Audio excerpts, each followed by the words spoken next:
थारूशाह town committee में टियों दफ़ो चूंडिजी आयल chairman Ali Khan Alamani, vice chairman Abdul Rauf Khanzada, PPJ अगवान सरदार मोहम्मद उस्मान खान आलमानी ऐं चूंडियल काउंसलरनि जे मान में आजियाणो तक़रीब मुनक़िद कई वई।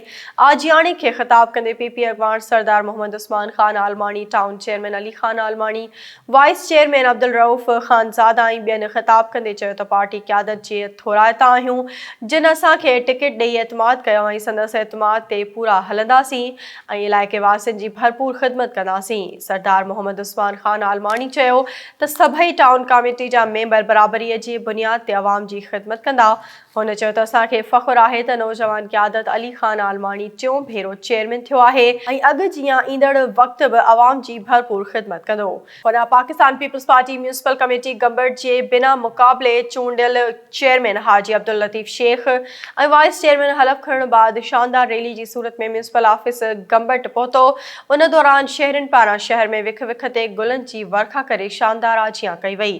उन मौक़े ते म्यूनिसिपल कमेटी चेयरमैन ऐं वाइस चेयरमैन मीडिया सां ॻाल्हाईंदे चयो त पीपल्स पार्टी जे वज़ीर आला सिंध सैयद मुराद अली शाह ऐं MP नईम अहमद खरल असां ते एतमाद करे अहम ज़िम्मेवारी ॾिनी आहे। इंशाअल्लाह असां ही ज़िम्मेवारी भरपूर नमूने निभाइण जी कोशिश कंदासीं।